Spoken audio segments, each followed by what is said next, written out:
Thanks. I want to give a warm welcome to everybody who's here tonight, especially those who might be visiting from neighboring communities. We put the invitation out to the parishes around us. So if you're from there, we're thrilled that you're here, or from town. Maybe you're not part of the Catholic parishes of Stoughton. Doesn't matter. We're thrilled that you're here. My name is Father Joe Mazzone. I'm the pastor of the Catholic parishes of Stoughton, Immaculate Conception, and St. James. And tonight's talk is sponsored by the Catholic Youth of Stoughton. Raise your hand if you're a Catholic Youth of Stoughton. That's you, right, very good. So this talk is sponsored by the Catholic Youth of Stoughton, so we're thrilled. My friends, there's a lot of reasons, I think, why we're here tonight.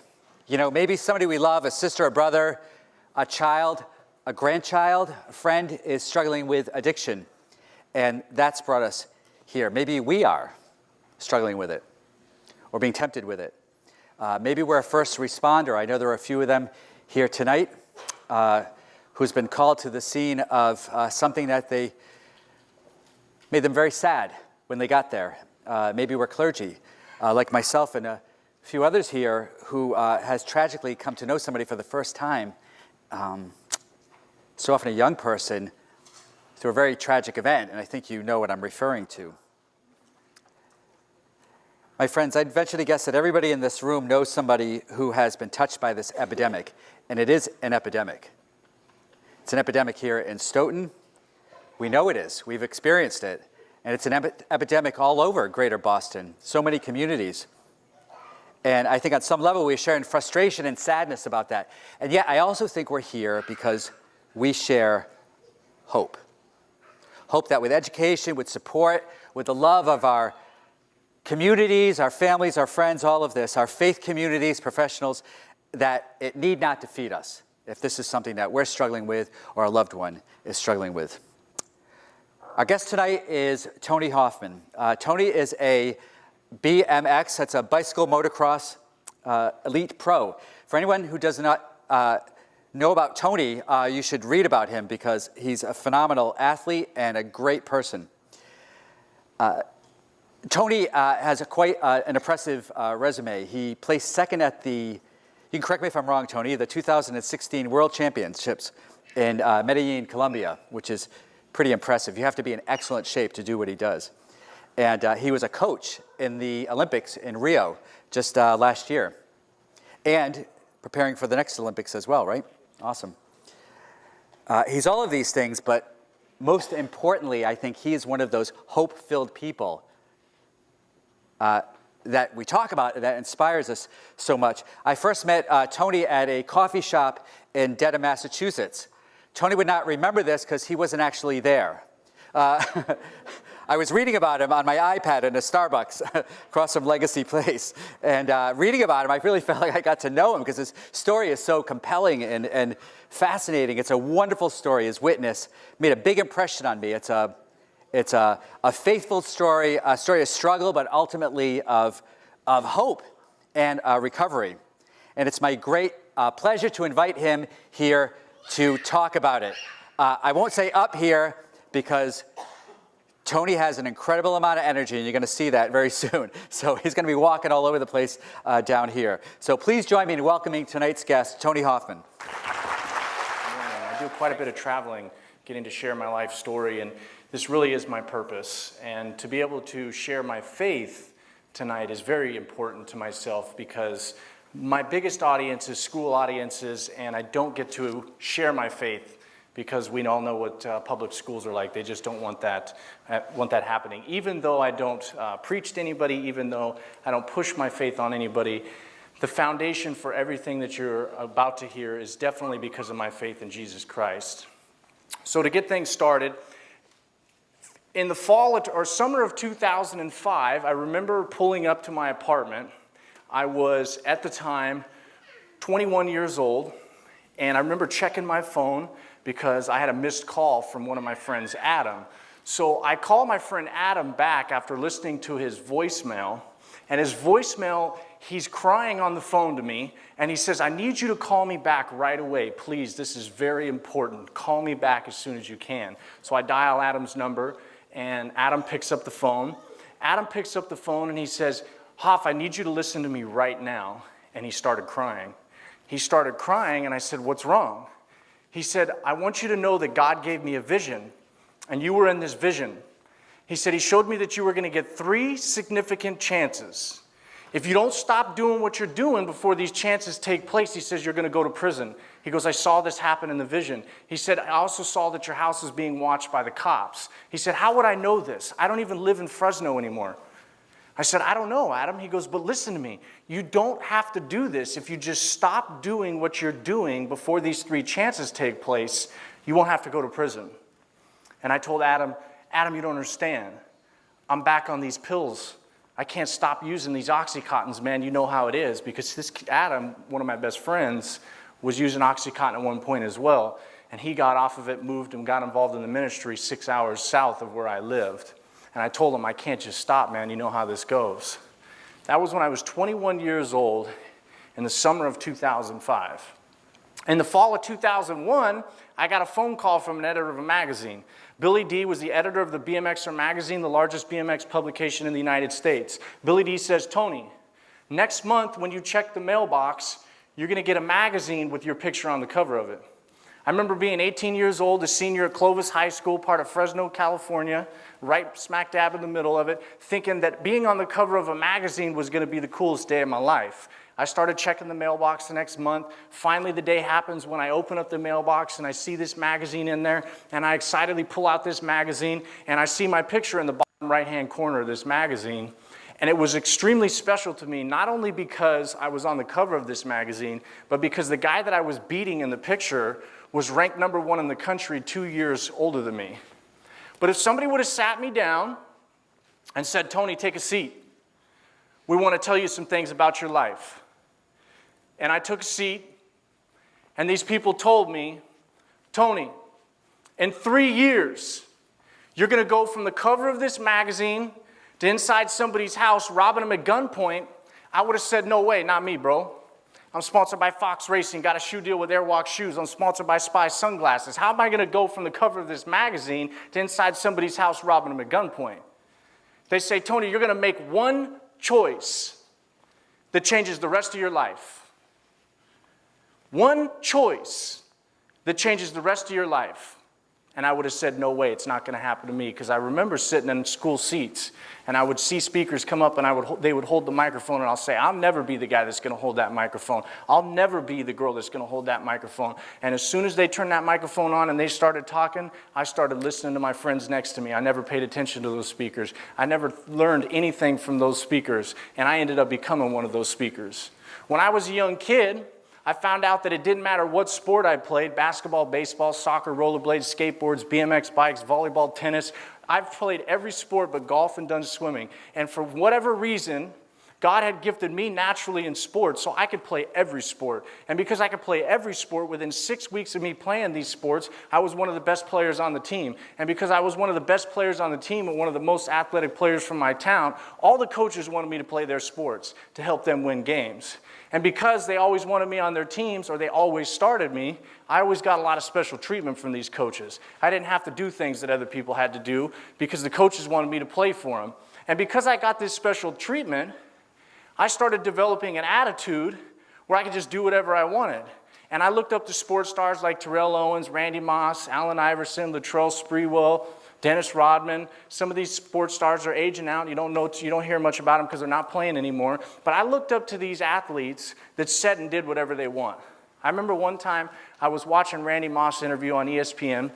He was standing next to his black Lamborghini. They said, Randy, how do you feel about getting fined $30,000 for what you did during the game? And he said, you can fine me $30,000 every single week, and I'll still be richer than most people. And I remember thinking, being a young kid, this is exactly how I want to act. I remember when Allen Iverson felt like he didn't have to show up to practice. They say, Allen, why can't you show up to practice? He say, I score 45 points in a game, take my team to the NBA Finals, and you're worried about me showing up to practice. And I remember thinking, that's it. I'm going to be so good that I don't got to go to practice. I'm going to be so good and make so much money that you can fine me $30,000 and I'll still be richer than most people. So when I was a young kid, I started mimicking these sports stars. But what I didn't realize was, and what they didn't tell us was when we were young kids was, the guys that do all that on TV, they're not the rule, they're the exception. Most sports stars that fall into million-dollar contracts had to work hard every single day of their life. They weren't just naturally gifted to a point where they could just do whatever they wanted. So I started mimicking these guys. By the time I got to 6th grade, the high school coaches and the intermediate coaches were coming to watch me play basketball because that was my first dream. I wanted to go to the NBA. This short white kid from Fresno, California wants to go to the NBA. And my first basketball hoop was a toy box. I used to shoot hoops into this toy box every single day, and I would beg my dad to get me a basketball hoop. Dad, give me a basketball hoop. Dad, give me a basketball hoop. Finally, one Christmas, I saw the big box, and I knew I was getting my first basketball hoop. Dad sets up this basketball hoop, and then by the time I got to 3rd grade, Dad says, hey, I entered you into this national free throw contest called the Elks Lodge National Free Throw Contest. He goes, we'll see what you can do. In 3rd grade, I hit 24 out of 25 free throws, and I won in Clovis. I hit 23 out of 25 in Fresno. I went on to try and win the state. I didn't win the state, but my gift for basketball was already starting to show up in 3rd grade.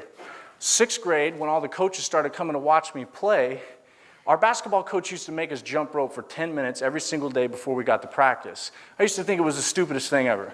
What does jumping rope have to do with playing basketball? To me, it had absolutely nothing to do with playing basketball. And I was also a kind of kid that was trying to find a shortcut in life. The one thing I've learned in my 34 years now is there's no shortcuts in life. Every shortcut that I've tried to take has ended up being the long road, because as soon as I get to the end of that shortcut that's always a dead end, I got to turn around and walk the entire distance back to the regular road that everybody else is successful on. So when we had to jump rope, I remember one day I needed to make up a test in my 6th grade class. I told myself, I'll just take this test really slow. So I missed 10 minutes of jumping rope, so then I just get to go into practice. That's what I want to do anyway. So I remember I take this test slow. I open up the door when I finish to this classroom that I was in, and I look down the breezeway to the basketball court, and I see that they're still jumping rope, so I hit against the wall so coach wouldn't see me, and then I looked down again, and they weren't jumping rope, so I hustled out to practice. And Coach Ford says, Hoffman, pick up a jump rope. After 10 minutes, you can practice with the team. I said, but Mr. Ford, I had to make up a test. He said, Hoffman, pick up a jump rope or get your stuff and go home. And I looked at him, I said, I could just leave? He said, if you don't want to be here, Hoffman, get out of here. Get your stuff and go home. So I walked over to my backpack, picked up my skateboard, and I went home. I didn't care about the team. I didn't want to jump rope. I didn't see the point in jumping rope. So I'm out of here. I pick my stuff up and I go home.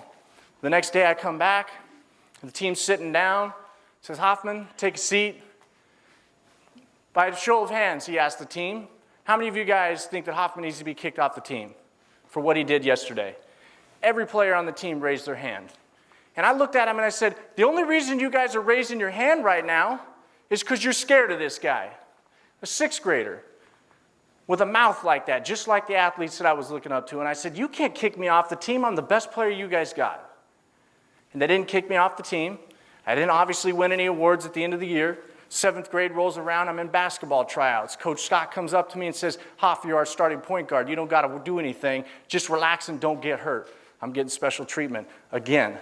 Well, when basketball season starts, I get sick with the flu. I'm out with the flu for 2 weeks. I come back and I'm in practice, but I'm not getting to run any plays. So I said, Coach Miller, when do I get to run some plays? And he said, Hoffman, Jose took over the point guard position while you were gone. You're going to have to wait your turn and earn your job back if you want it back. And I looked at Miller and said, I'm not earning nothing back. You can't take my job from me, Miller. That's not fair. If I could control being sick, I wouldn't be sick. I'd be out here practicing every single day. And he said, Hoffman, you only got one option, and that's to earn your job back. So I'm not earning nothing back. And every single day, God honest truth, we would run up and down and do suicide sprints at the end of practice, and my team would wait on the right-hand side of me by the exit of the basketball gym, and I would walk. And Coach Miller would say the same thing every single day. Hoffman, the team is not going home until you finish, so you better start running. And I would tell him the same thing every single day. I'm not going to start running until you give me my job back. I thought I was going to teach him a lesson. I didn't realize I was learning a lesson 20 years later. I was going to actually learn it because I didn't learn it in that moment. I sat the bench the entire year and watched my team win the district championships from the bench. I got to go in one time. He put me in one time, and I played so well. I remember this like it was yesterday. He stopped me in between these two doors that exited this gym at this school we played, and he said, "Why did you play so good?" And I looked at him and said, "Because I felt like trying." I had such a bad attitude. I didn't realize that the attitude and choice-making skill sets that I was developing at that age was going to lead me up to the one choice that changed the rest of my life. I also remember being in 7th grade and hating myself. I suffered from a lot of depression. I had self-esteem issues. And the number one reason I hated myself was I hated the gift that God gave me, and that was my ability to be good at sports. I always wanted to just be normal.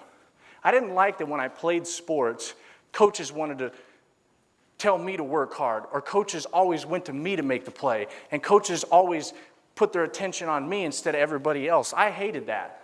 I absolutely hated that. I remember one time I was in my room, and I was trying to tell my mom how much I hated myself, and I was literally running myself and jumping into the wall. And my mom was like, I could see this stare in my mom's face, like she didn't understand what was going on. I had these self-esteem issues, these depression issues. None of us knew how to deal with it at this time. Mental health wasn't like it is today. So she couldn't just take me to a therapist or maybe look into some medication that could help me through this. And she definitely didn't know how to talk me through it. So this time that I'm in 7th grade and I'm hating myself, I'm also trying to fit in somewhere. I'm also trying to feel accepted, because I don't feel like I accept myself, so I need other people to accept me for the things that I do. This girl comes up to me and she says, "Hey, I'm looking for some weed. You know where I could get some weed at?" And I remember this guy in my guitar class always talking about smoking weed, showing up to class high. So I was like, you know what, I'll go talk to this guy. So I hit this guy up who was in my guitar class. I said, "Hey, can you get me some weed?" He says, "Yeah, meet me tomorrow morning." So I meet this guy the very next morning. He gets me this weed. I give it to this girl. When I give it to this girl, she gets caught with it. And she tells on me. When she tells on me, I get kicked out of 7th grade for selling weed. Now, this became a blessing in disguise for me, because my brother was racing BMX at this time, and my family says, "You're no longer going to do what you were doing, just going out and doing whatever you want. You're going to start going out with the family to the BMX track." So that's when I started going out to the BMX track, 12 years old, at the end of 7th grade. By the time I was a sophomore, I'd reached the expert level. My junior year, I signed a 3-year contract with Fox Racing. I was the only BMX racing amateur in the world that had a contract with Fox Racing. I signed a shoe deal with Airwalk Shoes my junior year. I was the only amateur in the United States that was sponsored by Airwalk Shoes for BMX racing. My senior year, I was ranked #1 in the country the entire year for the 19 to 27 expert class. I touched down on the cover of the BMXer magazine, and I had every single thing that I needed to line up a successful life racing BMX, but I didn't want to race BMX. Most people don't know that the average BMXer makes about $10,000 to $15,000 a year. Unless you got a Monster, Rockstar, Red Bull logo on the side of your helmet, you're not making that much money.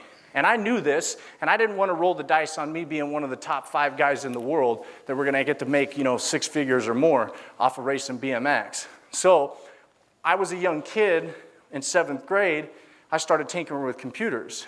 But by the time I was a senior, I was Cisco certified, Microsoft certified professional, had my A+ my sophomore year in high school, and told myself I'm going to be a network administrator when I get out of high school so I can make a lot of money. And I taught most of myself this stuff in my room. I had 7 computers. My parents used to make me close the door to my room because the 7 computers would put out so much heat. It was like the heater was on in the house all day long. So they would be like, "Shut your door, you're heating the house up."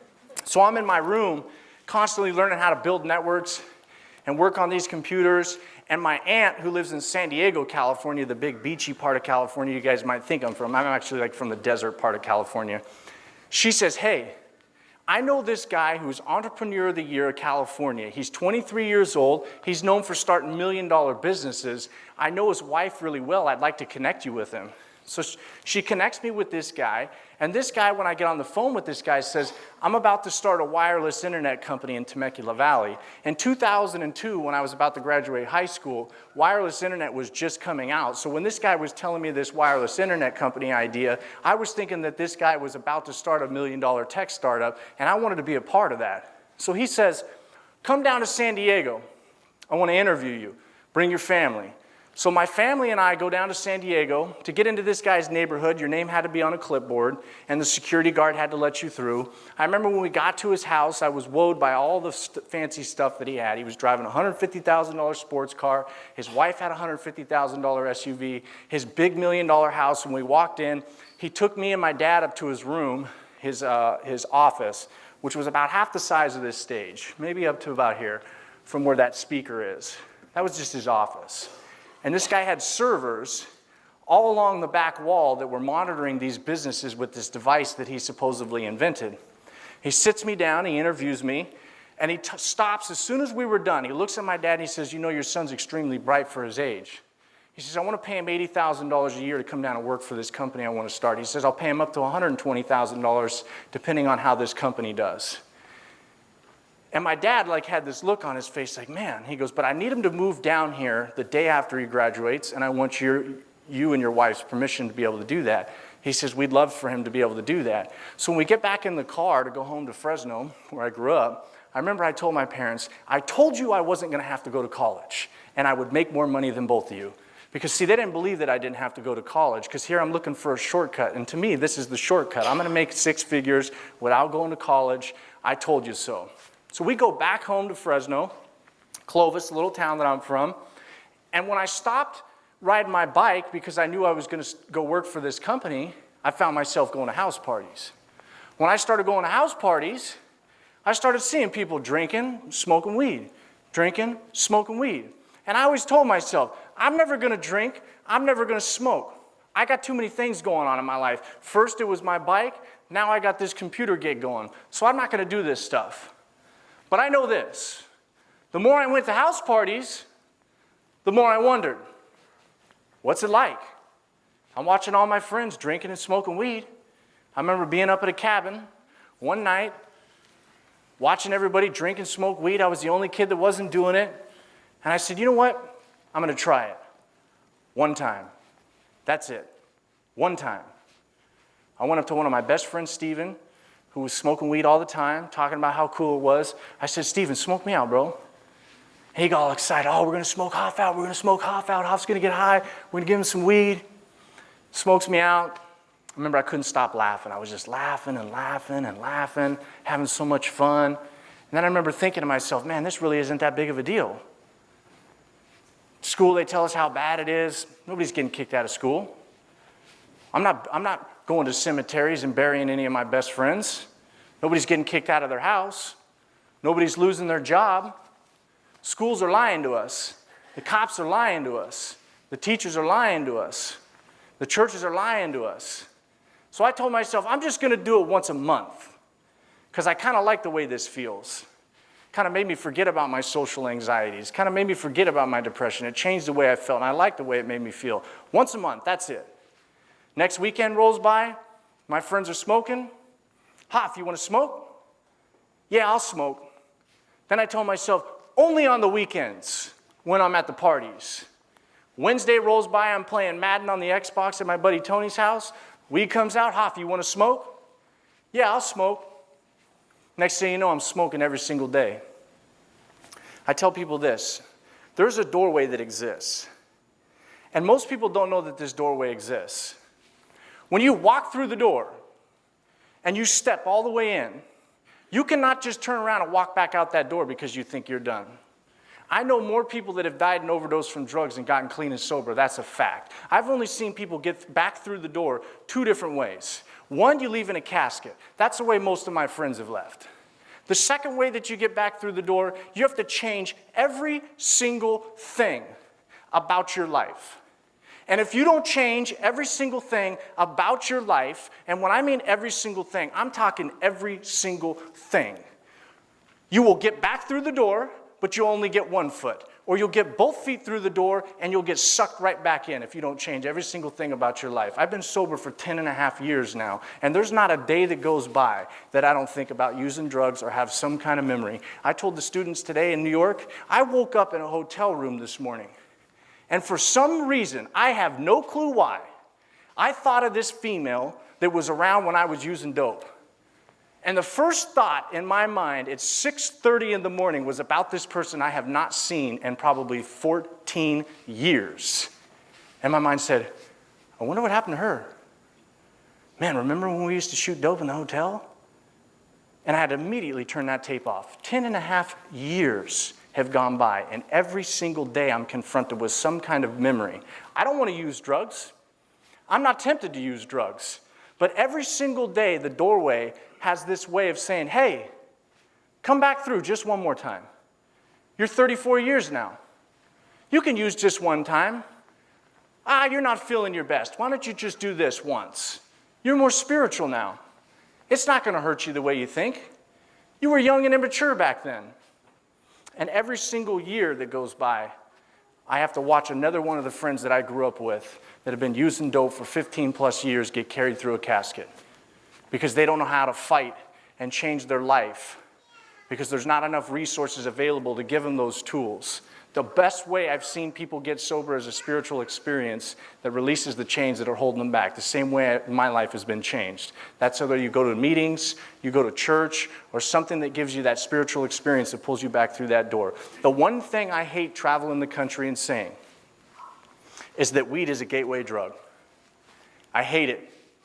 I got to tell it to some people in Colorado where weed is legal. And you don't think that every one of those kids are going to look at me and be like, you're dumb. No, it's not. Google it. It's safe. But I'm not here to tell you that if you smoke weed, you're going to end up on crystal meth or slamming heroin. I'm here to tell you that every friend that I've watched go through the door in a casket didn't start by slamming heroin. They didn't start by smoking crack or crystal meth. They started by smoking weed. They thought weed was cool, so they tried the next thing. And they tried the next thing. And we all thought that it was just going to be a couple times, or when we turn 23, we'll man up, we'll get jobs, and we'll go on with our lives. We didn't realize that when you walk through this door, you can't turn around and walk back out. And it's not just drugs on the other side of this door. Somebody in my here might be relating what's on the other side of that door, and it's not drugs that they're thinking about. That's because there's other things that are on this other side of that door. But when I got through this door, and I started smoking weed every single day, I went down to San Diego, California with a weed habit. Then I started smoking cigarettes, and then I started drinking with the college kids while I was down in San Diego, and my job didn't work out. My job didn't work out because the guy I went to work for was wanted by the FBI for stealing $28 million. He was a Ponzi scheme scam artist. He was scamming investors for these business ideas that were not real. I didn't know this. My aunt didn't know this. She just knew the guy's wife. He ended up leaving his wife and his kid, and the article that I read said he was hiding out in Spain and that he had all of his money in offshore bank accounts and that they couldn't figure out how they were going to get this guy. Well, when I was down in San Diego, 18 years old, when this job didn't work out, I thought it was my fault. I thought it was my fault because I got self-esteem issues. I thought it was my fault because I still have these depression issues. And the one thing that I learned now 34 years later is that sometimes we have these goals or have these visions of how life's going to play out, but realistically, God tells us when we're going to change directions. We don't have a say in that. So I'm down in San Diego, and I want to go left, and God's saying, you're going to go right. And I say, no, I'm not. I'm going to go left. And I can't go left because that's not what's for me. I remember talking to my mom on the phone. I said, Mom, my job's not working out. I'm not getting any hours. This isn't happening. I don't know what's wrong. Maybe he doesn't think I'm smart enough or something. And she said, son, you live in San Diego, California. There's thousands of computer jobs down there. Go get another one. I said, Mom, I'm not going to work for $10 an hour. I'm not a chump. I'm not working for $10 an hour. I'm smarter than all these guys that have been in the industry for 10 years. And I said, nobody's going to pay me what I'm worth. And she said, son, you start at $10 an hour. You work your way to 15, then you get to 20. I said, Mom, I'm not doing that. And then my best friend passed away in a car accident. And I just got confused. I said, this isn't the way it's supposed to be. I'm supposed to be making 6 figures. Jeff's supposed to be going down here to San Diego State University. We were going to get an apartment together. And we were going to live our 20s together, having fun in San Diego, California, the sunny beaches. None of that was working out. And I just said, I'm going home. So I went back home to Fresno, California, Clovis, a small town that I grew up in. And I kept going to house parties. And then somebody said, Hoff, you want to try snorting some cocaine? I said, okay, let's do that. I tell people the scariest drug that I've ever tried, and I've done them all but LSD, The scariest drug that I've ever tried. Smoking weed for the first time. Smoking weed for the first time. Cocaine, I already drink, smoke cigarettes, smoke weed. Sure, I'll try coke. And then my buddy calls me. He says, Hoff, I got this pill, bro. I've been at this guy's house. Called him LaForty. I'm at LaForty's, man. I got this pill. He says, we need to try this pill. If we split this pill, we can both get high for like 8 hours. And I was like, what is it? He says, it's Oxycontin, bro. And I was like, what's that? He said, I don't know. The guy tells me it's like Vicodin on steroids. He goes, you want to try it? Yeah, I'll try it. Comes from a doctor. It can't be that bad. Let's do it. What I didn't realize at 18 years old was that this stuff that came out of a pill bottle was the same stuff that came from the cartel. One just came out of a pill bottle, one came out of a bag. When I was 18 years old, they didn't have speakers that came around and said, watch out for the pharmaceutical drugs. They're the same thing as the cartel drugs. They're just legally prescribed to you, or you buy them off of somebody that got them legally. I put heroin in a spoon, drew it up with a needle, and stuck it in my veins.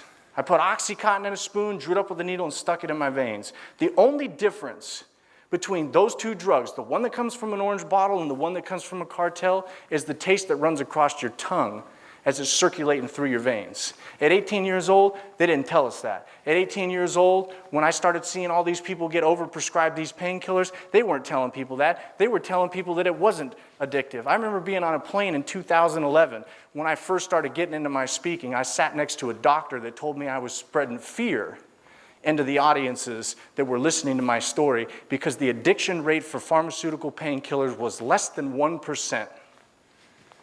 I think about that conversation all the time because I thought to myself, is this lady this stupid? She's a doctor? And this is what she thinks, that people don't get addicted to these prescription painkillers? One of my best friend's dad is dead because he had a back surgery and they gave him Oxycontin for his back surgery, and then they couldn't get him the pills because they had a shortage, and so he went to buy heroin because the heroin does the same thing as these prescription pills to stop the withdrawing, and he ended up overdosing. And this lady tells me that only 1%, less than 1% of people get addicted. I didn't know this at 18 years old, and neither did any of my friends. So we started using these Oxycontins and Vicodins when we couldn't get Oxycontins, and in the beginning, we would run out of these pills. We would buy them up out of the street, then you couldn't get them. And then we found out that these Oxycontins, you go through the same withdrawals that you go through on heroin.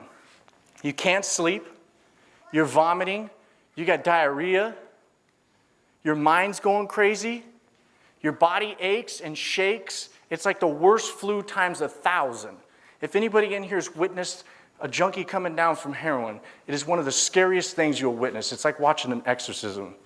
I remember when my mom watched me withdrawing for the first time in a bathtub that was scalding hot and I was still freezing cold and basically convulsing because I was just shaking so much.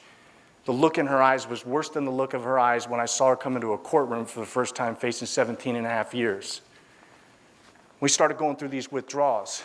Then we started changing our behavior because we knew that if we could get these pills, immediately everything that we were feeling, all of this pain, all of this torment, would immediately go away.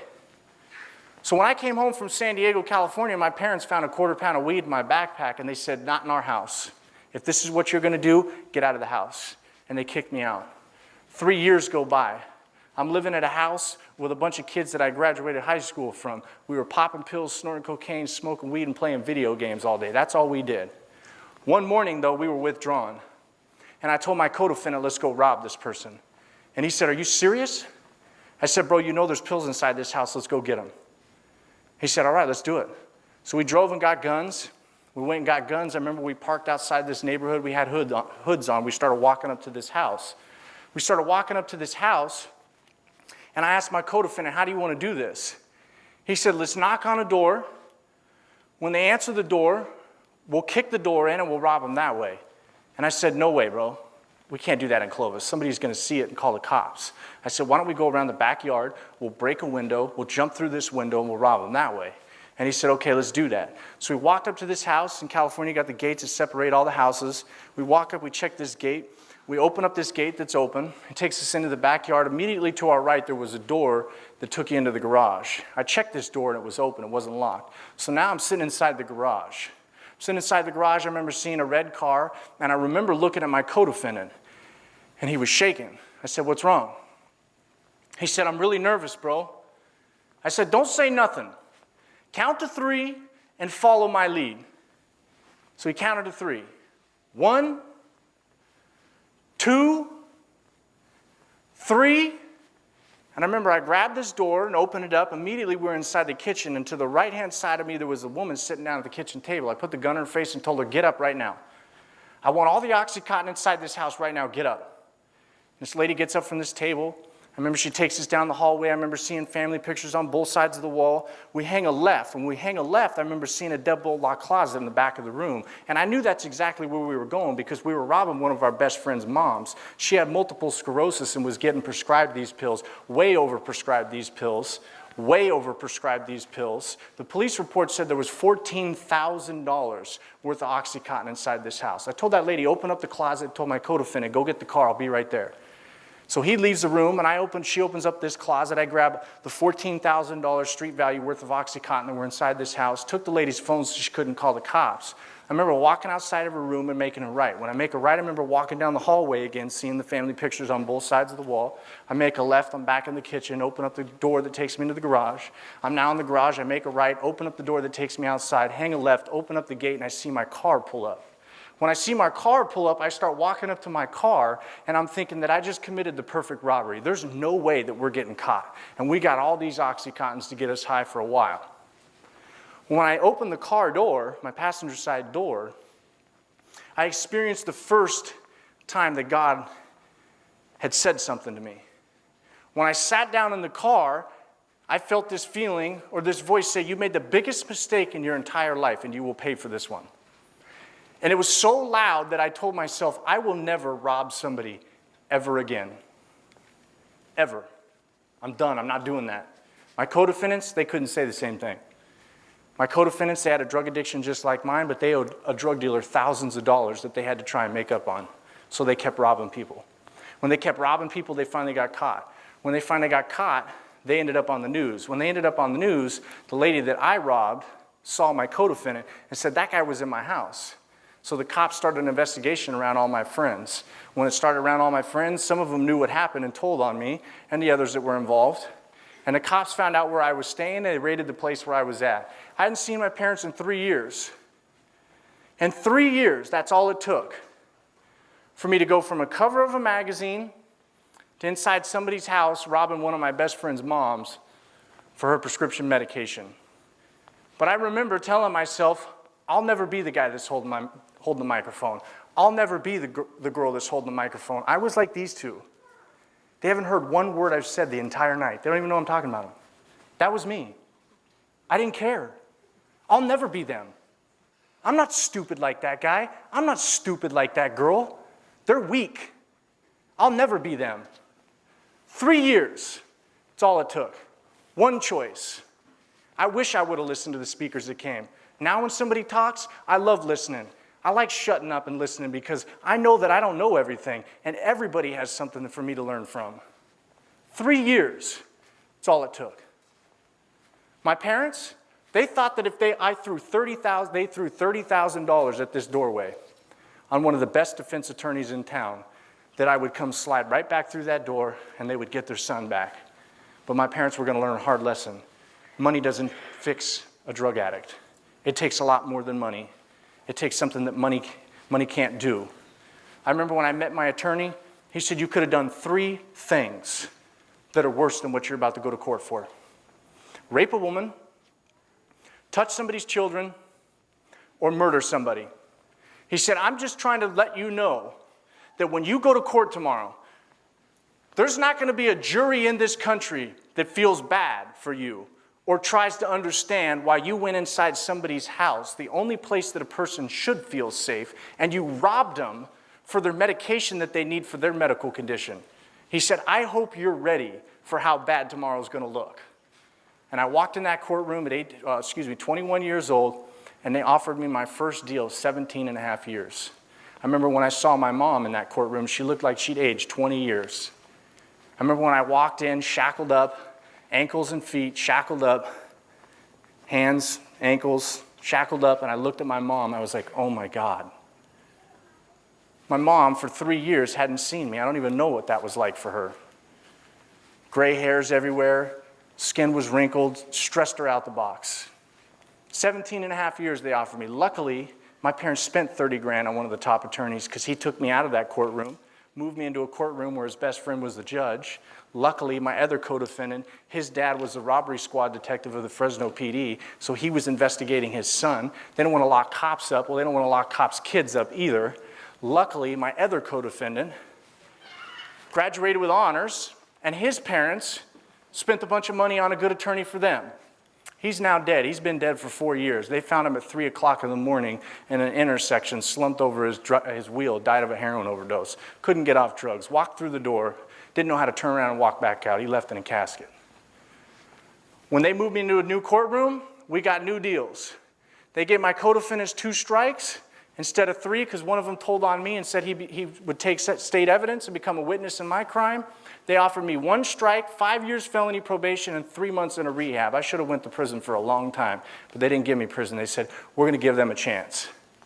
We're going to give them a chance, and they let me out. When they let me out, I went to rehab for 90 days, and I got out. And I told myself this, I'm not going to use drugs anymore because I don't want to go to prison for 10 years. Because when I got sentenced, the judge said to me, Mr. Hoffman, if you come back in my courtroom for anything, I'm going to give you all 10 years that you're supposed to be going to prison for right now. Do you understand? And I said, yes, sir. And he said, good, then I'll never see you again.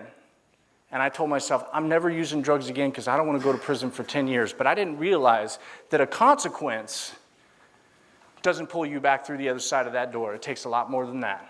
I got out of rehab 90 days later. I got a drug problem, not a drinking problem, so I'm going to drink.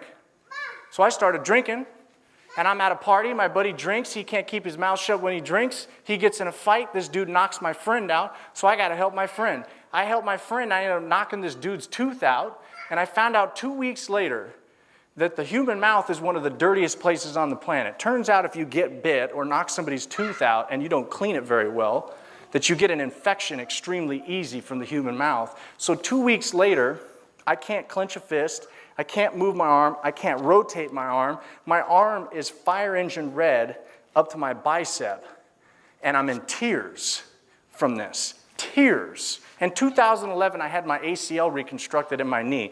They drilled into my tibia, drilled into my femur, vacuumed out the ligament that I broke, and anchored a new one in with screws. I did the entire surgery, no pain medication.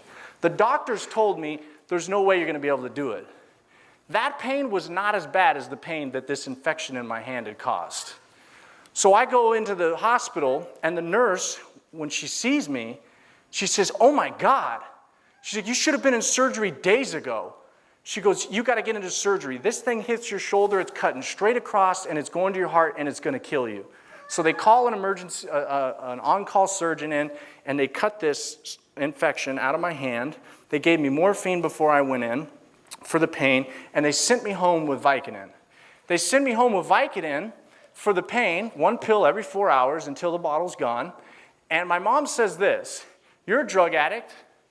I'm going to give you these pills, 1 pill every 4 hours. And I'm locking them up in a closet. See, my mom thinks that that's the way drug addiction works is, the bottle says 1 pill every 4 hours, well, I'll just take 2 pills every 4 hours. That's not really the way drug addiction works. The way drug addiction works is, it says, wait for your mom to leave those keys out. When she leaves the keys out, steal them, open up the closet, grab the pill bottles, and leave your family. On a Wednesday night, 3 nights later, she left those keys out. I grabbed those keys at midnight, opened up the closet, took the bottle of Vicodin, set off the house alarm because my parents ran the alarm all day, set off the alarm to the house at midnight, and I sprinted down the street over 15 Vicodin. And what's crazy is, I couldn't stop it. I could not stop what was telling me, get those keys, steal those pills, and leave your family. One of the most disgusting things about the stigma of being a drug addict is it's just a choice. Change your choices, or you're weak-minded. You don't have any willpower. I could not control what told me to go take those pills out of that closet. And I would love to debate with anybody that tells me it's a willpower thing, because the things that I've accomplished in sobriety, a lot of people don't ever get to do their entire lives. It's not a willpower thing. Something was telling me to take those pills and I could not control it. Walked out on my family over 15 Vicodin, and what I didn't realize was that I would go through hell for the next 2.5 years. I got an apartment, and I got that phone call from Adam about 3 significant chances. At that time, I was using 1480 milligram Oxycontins a day, snorting a 1/4 ounce of cocaine. I stopped smoking weed because weed was lame compared to these other drugs that could do what weed couldn't do. Something about opiates made me feel better. Something about opiates made me forget about all the pain. Something about opiates made me lose my social anxieties, and I loved that, but it was only temporary. And so the more I used these drugs, the more people I was hanging out with that were drug dealers or drug users, and then I started seeing different drugs. Then I started seeing people rock up cocaine in the coffee bottle. Then I started seeing crystal meth start showing up. And I wondered the same thing. What's it like? I'm using all these other drugs, so I started smoking crystal meth. When I started smoking crystal meth, I stayed up for 2 weeks at a time, a week at a time, no less than 3 days at a time. And because I'm up this entire time, my opiate addiction to these painkillers quadruples, because I'm not sleeping most of the day anymore. Then somebody introduces me to heroin because I couldn't afford the pills anymore. So I started going to the west side of Fresno to buy heroin because it was way cheaper. And as I'm going through this process, I get up to a point where somebody introduces me to the needle. And then I knew I was in big trouble. I slept on my dad's porch, my parents' porch, my mom and dad's porch one day when I started using the needle because I knew I needed help. I slept on my parents' porch. I saw my dad coming home from work because that was what I was going to do, was beg my parents for help when they got home. My dad got home, he pulled the car over, didn't even come into the driveway, got out of the car and said, "Get off my porch right now. You belong in prison. I'm calling the cops on you right now, and the only thing I'm going to give you as my son is a head start if you don't want to go to jail right now." My family had gave up on me. When I started putting needles in my arm, my friends started giving up on me.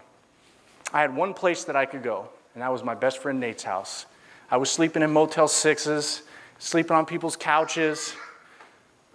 But Nate was a place that I could always go to if I didn't have money. I remember one night I needed a place to stay. I called Nate and he said, "Come over." So I walked to Nate's house because I didn't even have a car at this time anymore. It broke down. I dumped it on the side of the road. I walked to Nate's house. I knock on the door. His dad answers the door and he says, "Mijo, you can't stay here anymore." And I was like, "What do you mean, Alex?" He goes, "Somebody called us and told us that you were stealing credit cards. I can't have that in my house, Mijo." He goes, "You need to get your life together." I said, "Can I talk to Nate?" He said, "He's in his room. Go ahead." So I walked into Nate's room, and I remember this night like it was yesterday. This is the most vivid memory I have of my entire life, was this moment. I walked into Nate's room. I said, "Nate, bro, I need a sleeping bag." He goes, "What are you talking about, Hoff?" I go, "Bro, your dad doesn't want me here anymore. I'm sleeping on the street tonight." He goes, "Hoff, call somebody." I was like, "Bro, I've been calling people for hours, man. I got a prepaid phone that's about to run out of minutes. I need these minutes. Otherwise, I'm not going to be able to get to where I need to go tomorrow." I said, "Just give me a sleeping bag, please, bro." He goes, "Fine, I'll give you a sleeping bag, Hoff." He gives me a sleeping bag, and I remember walking out of Nate's house. I walk out of Nate's house. I walk down the driveway. I hang a left. I'm going to sleep at Clovis High School, the high school I graduated from in 2002. I'm going to the announcer's tower of the baseball stadium because it's raining, and I needed a place to stay dry. I hang a left, and I get above the street light. I get above the street light, and I hear Nate's voice. He says, "Hoff." And I turned around and said, "Yeah." He said, "Look at yourself, bro. What are you doing?" I said, "Don't worry about it, Nate. I got it. Don't worry about it, Nate. I got it." I thought I had it under control. 22 years old, almost 23 years old. I had no idea I'd walk through a door that I couldn't get back through. I thought that I could still just say, "I'm done. I'm going to get my life together." We all said that. We got it. Don't trip. I remember one time Jose, the kid that took my point guard position in 7th grade, he was a friend of Nate's. We used to always party at Nate's because his dad was always gone at night, so it was a place for us kids to go hang out and party. He comes up to me and he says, "Hey, bro, I'm really worried about Nate." I said, "Why? What's up?" He goes, "Man, you guys are snorting cocaine, smoking weed, I don't even really care about that stuff. He goes, but these pills, bro. He goes, I'm worried about these pills. He goes, you use them, and I know you got it under control. Because everybody thought that I had it under control. He goes, but what about Nate? I said, don't worry about it, man. Nate's got it. What I didn't realize was when I heard Nate say, Hoff, and I turned around, and I looked him dead in the eyes, that'd be the last time I got to see my best friend growing up. His dad used to walk into his room every single day. And I know this because me and Nate did everything. We played sports together. We went on family vacations together. We played video games together. We beat each other up. We did everything that best friends do. His dad would come into his room. He would kiss him on his forehead. And he'd say, I love you, mijo. I'll see you when I get home from work. Alex didn't know that one morning when he would go in to give his son a kiss goodbye and tell him, I love you, mijo, I'll see you tomorrow, or see you when I get home from work, that he would find his only child slumped over in a fetal position, drug overdosed. Nate didn't put needles in his arm. Nate wasn't using crystal meth. I tell people I use dope with Fresno Bulldogs, one of the most notorious gangs in Fresno County. They've got their own episode on Gangland. That's how notorious they are. Nationwide, they're known because of this episode. I used to tell these guys, when I was using dope in front of these guys, they would say, are you really going to use all of that? And I'd tell them, don't trip. If I overdose, throw me in a dumpster. I'm not tripping. Nate didn't use drugs like that. In fact, I only know one person of about 15 people that I grew up with that are dead now that had it coming. One guy could use dope like I could use with needles. One guy. The rest of them, we just smoked it. The rest of them, we just snorted. The rest of them, I'm only going to use pills. I'm not going to use heroin. That's not bad. And they ended up dying. Not me. That night I walked to the high school I graduated from, slept in that baseball stadium under the announcer's tower, but not before I walked around town for a little bit. And I remember I started thinking about my life. I didn't understand how I went from the cover of that magazine to being a young kid that didn't pay attention in assemblies, to this kid that was walking with no family, with no friends, and the only thing I had on me that night was that sleeping bag, a needle, a spoon, a lighter, and 2 pills that I knew as soon as I was finished with, that was it. I was going to be worried about how I was going to get high again. Not long after that, I got pulled over 3 times, 4 days. The first time I got pulled out of the car, I hid a needle between my butt cheeks because I was on felony probation. The cops searched me. They didn't find it. They let me go. The second time I got pulled over, I was in North Fresno. I had 64 Oxycontins, lied to the cop about being on parole or probation, put these pills between my butt cheeks. When he pulled me out of the car, he couldn't find them. It was Thanksgiving night at 10:30 at night in November 2006. He says, I want to take you to jail right now, but I need your probation officer to clear me to do it. But because it was Thanksgiving night at 10:30, she probably didn't want to answer the phone because she was with family. The next day goes by, nothing happens. The next day goes by, I get pulled over in a car. I remember I was with my girlfriend at the time. I didn't know why we were even getting pulled over. Cop comes up to the car. First thing she says, you know the tags are fake on this car? And my heart sank. The tags were made out of construction paper and taped on the license plate of this car. She says, license and registration. My girlfriend doesn't even have a license. Then we say, we don't even know where the registration is to the car. So she runs the car. It hadn't been registered in 5 years. She says, is there insurance? No, we don't got insurance. We're basically driving the hottest vehicle in town. I got drugs on me, there's needles in a backpack, she's got drugs on her. This cop never asks if anybody's on parole or probation. We tell her we were Christmas shopping, we got shoes in the back of the car to prove it. We borrowed this car, which we did. Cop goes back to her car. She comes back up to us with a yellow piece of paper. And she says, I want you to drive this car back to the owner right now. And I got confused. What? You want us to drive this car with fake tags, hasn't been registered in 5 years, there's no insurance, she doesn't even have a license on her. You mean you want us to get out and you're going to tow it and then you're going to search us and arrest us for drug possession and violate my felony probation and send me to prison for armed robbery? That's what you want to do, right? Nope. gave us a fix-it ticket. As soon as that lady got in the car and turned her car on, boom, it hit me. That was the 3 chances Adam was talking about. And I just was like, I told my girlfriend, that was the 3 chances that Adam was talking about. She goes, what do you mean? I said, I got pulled over 3 times in 4 days. Like, I don't even know how we're driving this car home right now. Like, this cannot be real. 2 months later, I get invited to church by a drug dealer from the west side. He was a minister in this church. And I tell believers, don't think that's crazy, because God used a flaming bush to reach Moses. He used a drug dealer to reach me. I showed up to church on January 21st, 2007, and had a spiritual experience that changed the rest of my life and put me on the path that I'm on today. There is no other reason, and I'm glad that I can tell you guys that today. I walked inside this church, don't remember anything about the service. Nothing.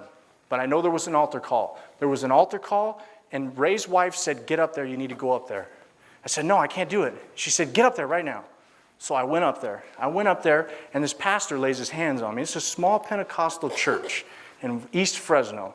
This pastor lays his hands on me, and he says, God has favored you your entire life in everything that you've done. And I started crying. Immediately I started crying. I couldn't stop crying. I just said, I believe, this is real, I can't believe this is real, this is real. There was something different about this moment. And then he said, you don't have to worry anymore, God's going to remove you from your addiction. And I started crying even more. I believe, this is real, I can't believe this is real. I thought that a miracle had taken place. 2 hours later, though, I was shooting dope in a Toyota pickup truck with a kid that I went to school with. But that night, January 21st, 2007, I broke into a house that was up for rent. I passed out after shooting up heroin and cocaine at the same time. That was my gig, speedballing. I woke up at 2 p.m. to 4 cops with their guns drawn. And that was it. I knew it was over. I'm not running. I can't jump through a window and get away from these cops. I'm going to prison. But I remember when I sat in the back of the cop car that God was going to remove me from my addiction. And so I had this hope inside of me that there was a reason that all of this was happening. I got sentenced to 4.5 years in prison. The judge that originally sentenced me retired. The new judge didn't know anything about my case. I was told I had 672 days credit, and that I got a day of credit every day that I wasn't in jail towards a prison sentence. Hold on to that. 672 days credit, I was told. So on that 4.5 years, I was going to do 2 years. I got to prison the very first day. And I remember when I got to prison the very first day, I read these words that somebody had written on the top of the bunk, on the ceiling. That said, be careful what you think, because your thoughts become your words. Be careful what you say, because your words become your actions. Be careful what you do, because your actions become your habits. Be careful what you make a habit, because your habits become your character, and your character becomes your destiny. And I kept reading it over and over and over, and it made so much sense. A lot of my problems started with my thinking. So I started on this journey, this spiritual journey now, where I want to know about God, because I'm starting to realize I'm only alive because God's kept me alive. So I want to figure out who God is, but not only do I want to figure out who God is, I want to figure out what God wants from me. So I started meditating, and I started reading His Word. When I started reading His Word, I started shooting myself in the foot. I was like, man, I can't believe this stuff is in here. No wonder. All the rules, it's right here. So I kept reading it and praying. And then it started coming to me the more I meditated. Get on your bicycle when you get out of here. I remember when it came to me, I was like, okay, I'll get on my bike. So then I started meditating on me getting on my bike. Then I heard him tell me, you're going to go to the Olympics. Whoa, all right.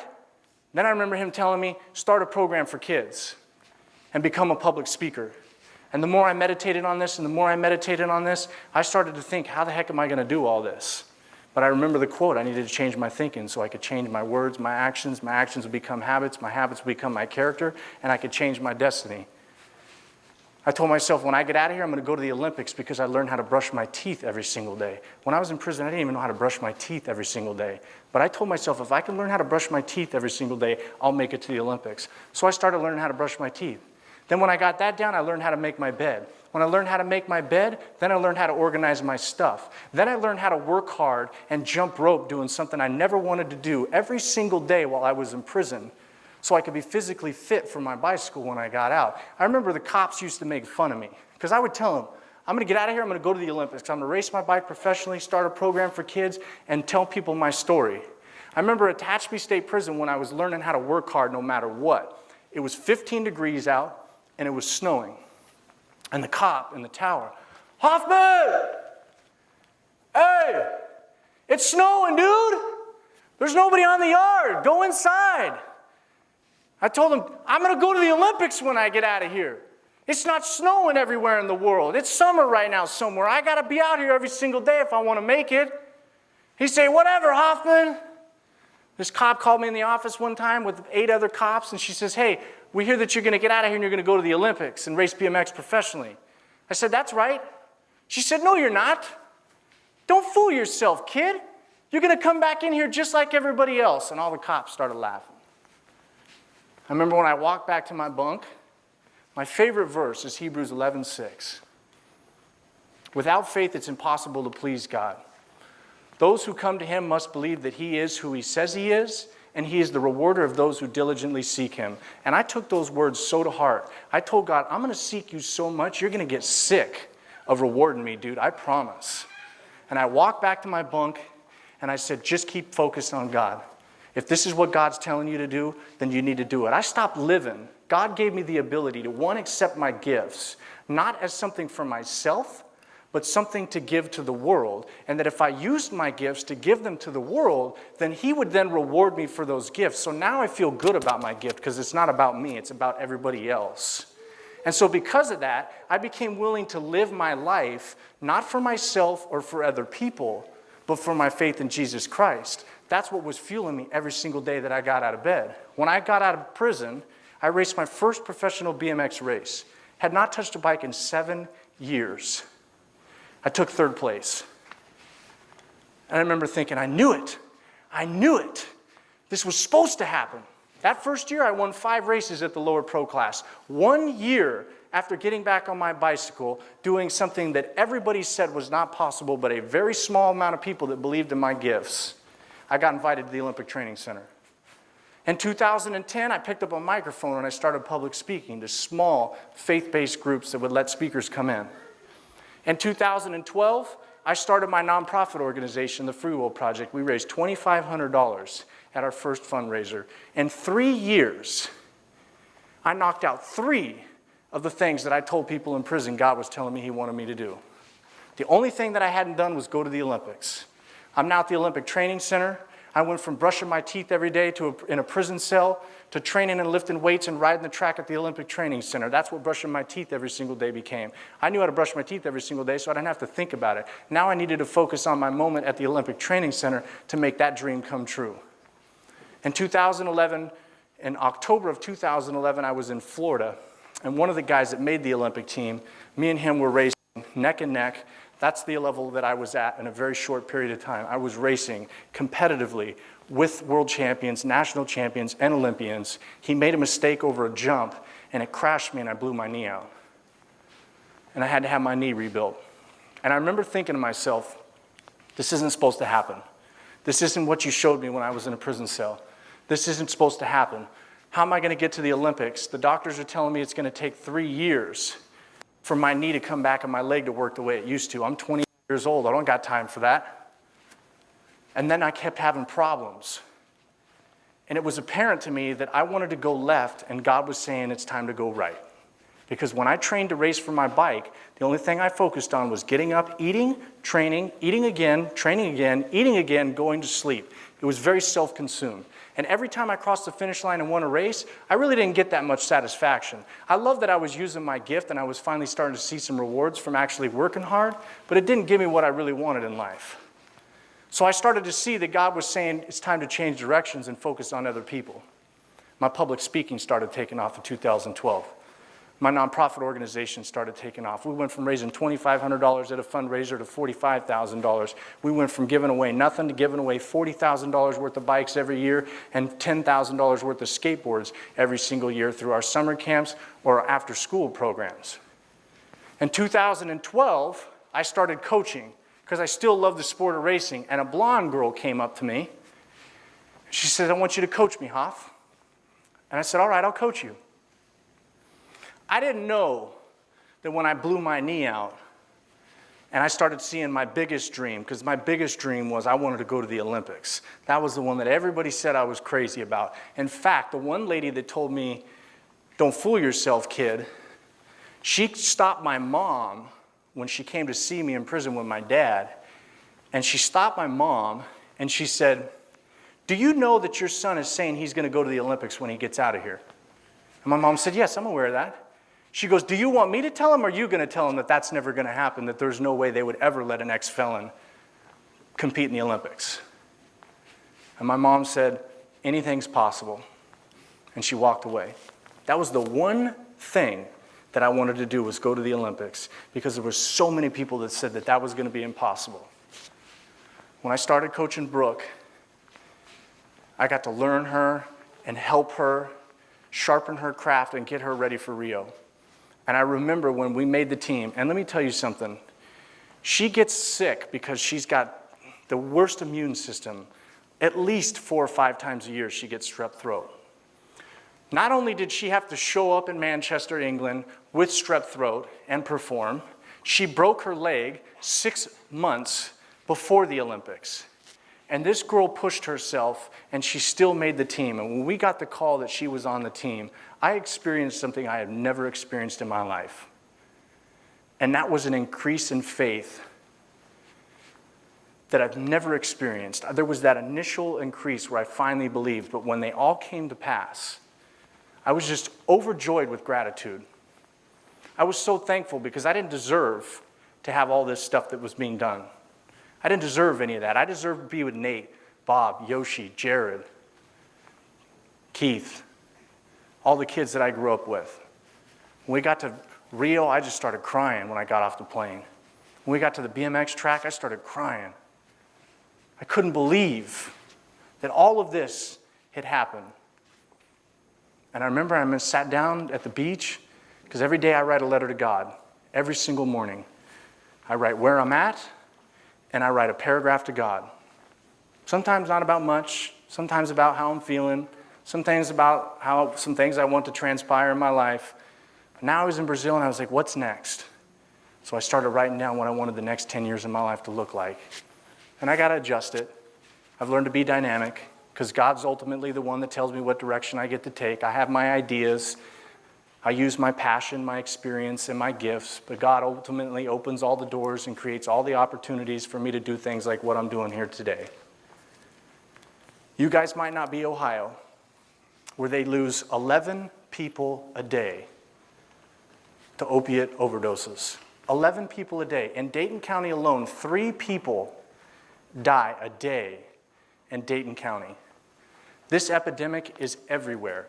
Every community, every state is experiencing something that I saw coming when I was a young kid. I knew people that used to get 900 Oxycontins a month because the doctors believed and were told that they were not addictive. And then when we created these addicted patients that were legally getting their pills, and we started to run into problems, we started cutting back what the doctors could do or what the pharmacists could do. And then these people that were drug addicted to these painkillers legally couldn't get the painkillers that they needed. And so when they would go through withdrawals, they went the same direction that I went. They started turning to heroin. And then we had things like fentanyl start popping up. It's not the young kids, folks, that are overdosing on these drugs. 30 to 55 years old is the average age for an overdose in America. I speak to these youngsters because they have to understand that there's a doorway that exists and that your choices can affect the rest of your life. And not just your life, but your family's life, your community's life, your best friend's life. And to me, that's the most important thing ever, is to try and stop these youngsters from going through the same things that I went through. But as adults, we have to start changing the way we look at drug addicts. I don't know very many people that aren't drug addicts that have gone to the Olympics. And I may have only gone as a coach, but if you want to know how hard it is to get there as a coach, go find an athlete that's abilities can get to the Olympics and then thinks you're the person that can help them get there. It ain't easy. Then find another person that's not a drug addict that starts 4 businesses with no college degree. I barely graduated high school. It ain't willpower. We got to stop saying that it's a choice. It's a choice one time. After that, when the person walks through the door and they're drug addicted, there's no more choice. It's a disease. I didn't used to think that it's a disease. No way, it's a choice. But through my recovery, I've learned there is something very different about me. Because my athlete, Brooke, she could have beers in her fridge for months. And I'm like, how are these beers still there?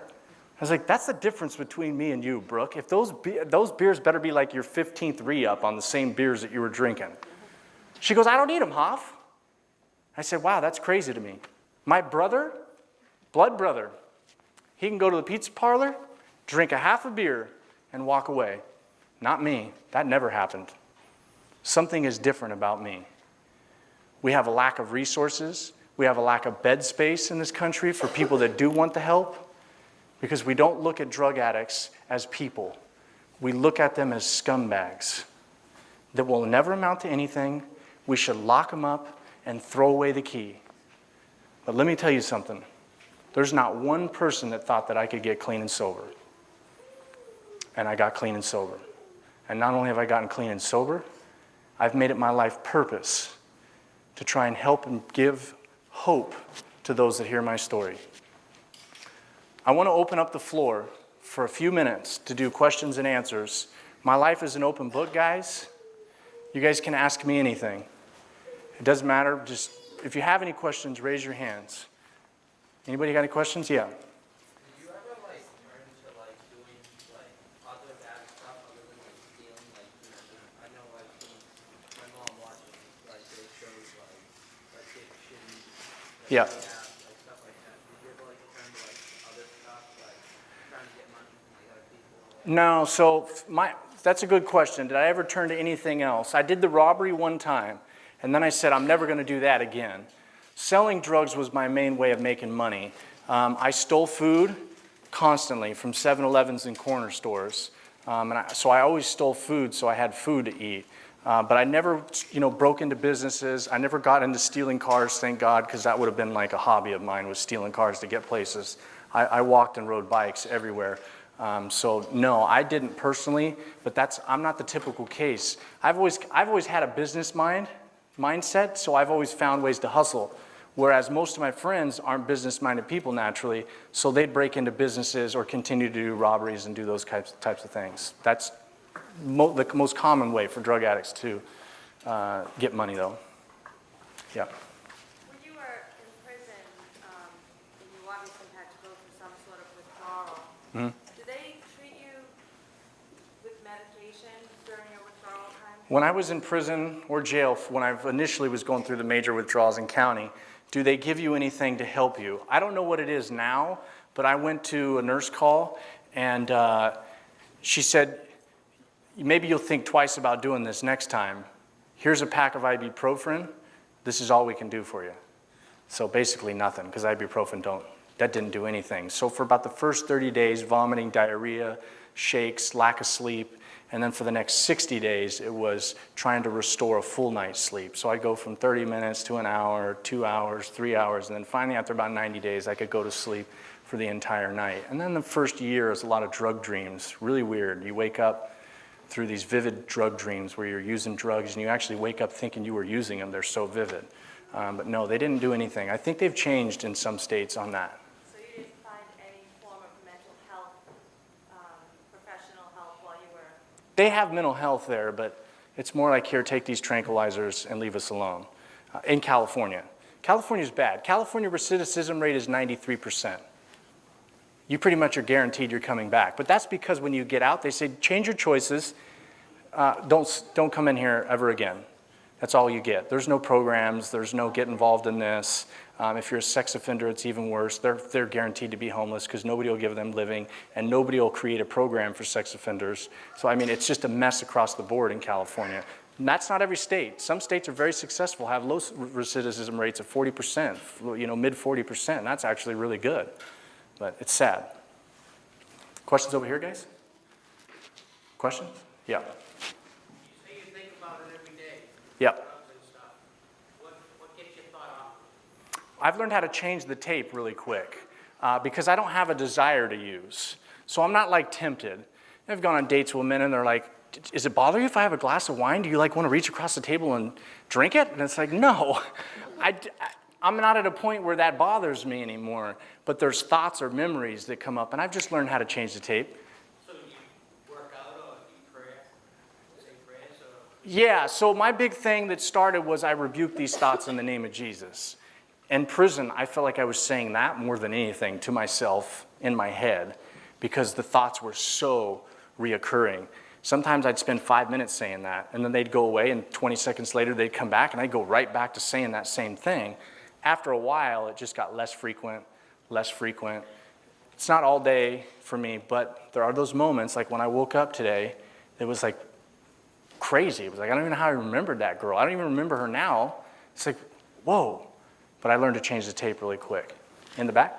Now that you're clean and sober, how do you deal with the depression and anxiety you talked about from when you were a teenager? Good question. How do I deal with the depression and anxiety that I had when I was younger? So the anxiety issue is I've learned to tell myself, it's okay to feel this way. You won't feel this way forever. But I got to do something. So if I just sit at home and I'm anxious, that anxiety is going to grow. And so my self-awareness has allowed me to understand that if I sit at home and I'm anxious, it's going to get worse. So for me, what do I got to do? I go to the gym. Depression is something I still struggle with. I've learned that through the brushing teeth microprocess that I call it microprocess, that sometimes I just need to make my bed, and some days I just need to clean the house. So I feel like I did something that's worthy of, hey, I got this done. And it might be a week that I'm depressed. I had a relationship years ago end that I was depressed for a year. And so I was like making my bed and making sure I got out and trying to do everything I could. But I knew that if I just keep doing what I know how to do and find meaning in small things, that I won't feel this way forever. And I can get myself out of the rut. Because I was in a much deeper rut when I was in prison coming off of the drugs. And the brushing the teeth method pulled me out of it. So I'm not looking for an epiphany type, sudden instant removal of depression. I'm just looking to deal with it in that moment by accomplishing something small, staying busy, and giving myself time. That's something I don't think a lot of people do, is they don't give themselves the time and they don't stay busy. And so they wonder why it never goes away. And then they sit and they sit and they sit and it gets worse. So for me, it's those two things. Questions, guys? Questions? Right here? Where do I want to be in how many years? 30 to 40 years. Hopefully retired with grandkids and a house on the beach. 10 years? Some immediate goals of mine are to start a podcast. So I always tell people, follow me on Instagram, Tony M. Hoffman, or on Facebook, Tony M. Hoffman, because I want to start a podcast that reaches a broader audience, not just you youngsters that might want to follow me on Instagram. The older crowd may want to do podcasts, and I want to talk more in-depthly about things. My big goal right now is a treatment center. I want to start a treatment center that's not your typical treatment center. Typically right now we have two types of treatment centers. We have ones that are funded by venture capitalist groups that are completely business. So they see your body as a dollar sign. They don't care about anything else. You make them money, that's all that matters. Then you have a state-run facility that's underfunded. The people that work there make $10 to $12 an hour. They don't have enough staff. They don't have enough bed space because these places are free. And so there you don't get quality treatment, but you do get treatment. So you have either the business that gives you everything you want, but really they only want to run your insurance. So the rules and stuff aren't really that good. And if you showed up and said, I'm about to die, please give me help, they're going to say, well, you don't have insurance. Go to a state-run program. I want to start a treatment center that's a balance between the two, because it is a good business opportunity, but it's also an opportunity to help people. And not everybody has United Healthcare PPO health insurance policies that can get them into treatment centers that cost $30,000 a month. And so what I want to do is create a balance between what's a good living look like where we can help a lot of people that don't have. Because we don't have enough treatment centers that have money opening their doors to people that don't have them. And that to me is sad, because right now there's a treatment center in Florida or in Michigan or in Texas that might have the capacity for 30 beds, but they're only operating at 20. You think if you call there, they're going to let you in if you're a heroin addict and you don't have health insurance? Nope, but they got 10 bed spaces, and those 20 beds are paying everybody's salary and making a good living. Why don't they fill up the 10 beds with people that need them? Because it's only a business. So I want to start a treatment center that has a balance between business and doing the right thing. That's my biggest goal right now, is my focus is on that. And obviously my public speaking, I'd like to get my public speaking to 100 or 200 times a year, because I think that young kids all across the country need to hear my story. I also think that communities and governments need to hear about my story, so we can start shifting the thinking about this entire process that we're going through, because it's not going to get better.